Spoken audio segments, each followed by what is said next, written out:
আসসালামু আলাইকুম, good evening ladies and gentleman. বাংলাদেশের রাজনীতিতে আবারও ভারতীয় হস্তক্ষেপের অপচেষ্টা সফল কতটুকু হবে আমরা জানি না, তবে they have just started their new mission against Bangladesh right now. সেটা হচ্ছে যে বাংলাদেশে আপনারা নিশ্চয়ই জানেন যে চুপ্পুকে সরানোর পরে বাংলাদেশে রাষ্ট্রপতি নির্বাচনের প্রক্রিয়া চলছে। প্রধানমন্ত্রী নিজে এটা তদারকি করতেছেন এবং সরকার তাদের মানে সবচেয়ে ভালো উপযুক্ত প্রার্থী রাষ্ট্রপতির জন্য খোঁজার জন্য কাজকর্ম যেগুলো আছে সেগুলো চলছে।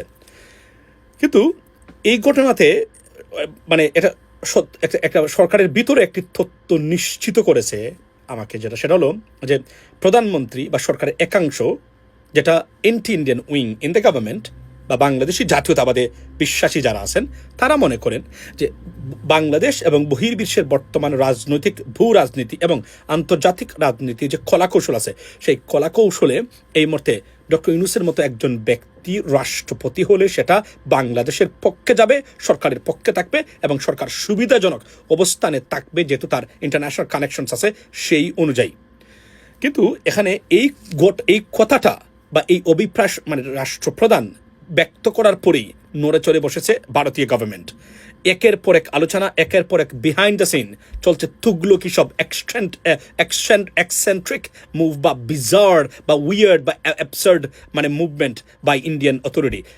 এই খবর শোনার পরে যখন তারা শুনলেন যে প্রধানমন্ত্রী, ইভেন দো আমি এটাও শুনলাম যে প্রধানমন্ত্রীর পরিবারের নিকটাত্মীয় যারা আছেন তারও চান রাষ্ট্রপতি নির্বাচনে এমন কাউকে নির্বাচিত করতে বা বানাতে যেন বাংলাদেশ এবং সরকার সুবিধাজনক এবং সুবিধা নিতে পারে, মানে বিভিন্নভাবে। কিন্তু বাদ সেধেছে ভারত এখানে। যেই মাত্র তারা ডক্টর ইউনূসের কথা শুনেছেন রাষ্ট্রপতি নির্বাচনে, অর্থাৎ কোনোভাবেই সরকার এটাকে বিবেচনায় আনছেন তাকে রাষ্ট্রপতি করার ক্ষেত্রে, সরকারেরই মানে ভিতরে থাকা দুই একজন যারা ভারতের সাথে ভালো কানেকশন আছেন তারা সেটাকেই মূলত ম্যানিপুলেশন করে সেই খবর শোনার পরেই নড়েচড়ে বসেছে ভারতীয় গভর্নমেন্ট। তারা এখন মানে এই জন্যই ছুটে এসেছেন ভারতের প্রধান এবং ভারতীয় হাইকমিশনার এই যে বৈঠক করেছেন। শুধু দেখার বৈঠকগুলো আমরা দেখছি, দেখার আরও অনেকগুলা কাজ এখানে চলছে। উদ্দেশ্য একটাই, mission to stop doctor Yunus, that's what it is. So এতে বোঝা যাচ্ছে যে প্রশ্ন হলো যে, এবং এখানে কয়েকটা জিনিস আমি আপনাকে বলি। ভারতীয় মূলত ইচ্ছা হলো যে এই সরকারকে, আপনারা জানেন যে পূর্ববর্তী সরকার আওয়ামী লীগ সরকারকে ভারত গেসায় তাদের কাল হয়েছে। মূলত প্রধান কারণ তাদের যে অপশাসন, খুনগুম, লুটপাট সেটা আছে। মোটামুটি এটা শুরুই হয়েছিল ভারত কানেকশন থেকে, কারণ ভারত ইচ্ছাকৃতভাবে দেশটাকে কৌশলে কবজা করার কারণেই শেখ হাসিনাকে জনগণ থেকে বিচ্ছিন্ন করে তাকে একমুখী করে রেখেছিল যে ভারত ছাড়া আপনার গতি নাই।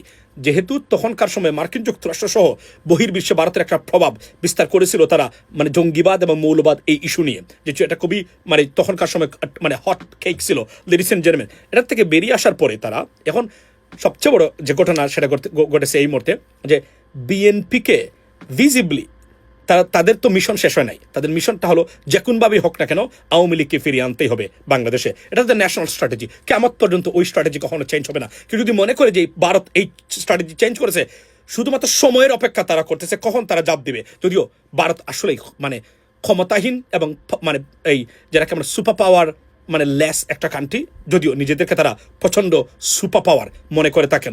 সুতরাং এখন যেটা হচ্ছে সেটা হচ্ছে যে বিএনপিকে ভারত গেসা বানিয়ে, আপনি দেখবেন ভারত গেসা বানিয়ে জনগণ থেকে বিচ্ছিন্ন করা, যেই মাত্র জনগণ থেকে বিচ্ছিন্ন করতে পারবে ভারত বিএনপি সরকারকে, সেই তারপরেই আসল তাবাটা তারা সরকারের উপর দিবে। বাংলাদেশকে মানে আওয়ামী লীগকে ফিরিয়ে আনার মিশন তারা চূড়ান্তভাবে তারা অবস্থান করবে। তো এবাবল প্রশ্ন উঠেছে এই মুহূর্তে, বাংলাদেশ রাষ্ট্রপতি নির্বাচন করবে, ভারতের আসলে এখানে মানে অবস্থানটা কি? তারা জাতীয় স্বার্থ বলেই কি কথা বলেই কি বাংলাদেশে হস্তক্ষেপ থেকে আমরা বা বাংলাদেশ কখনোই বের হতে পারবে না? দেখার বিষয় কোন পর্যায়ে যা এই বিষয়টা আমার ইউটিউব চ্যানেল ইউএস বাংলাতে বিস্তারিত বিষয়ে আলোচনা করব। নজিরবিহীন ঘটনা, ভারত কখনোই বাংলাদেশের হস্তক্ষেপের যে মাইন্ডসেট সেটা থেকে বেরোতে পারবে না যতক্ষণ পর্যন্ত আমরা বাধ্য করি তাদের এই মাইন্ডসেট পরিবর্তন করতে। That's what it is ladies and gentleman. কথা হবে in details on my YouTube live. Have a blessed day. See you. Assalamu alaikum.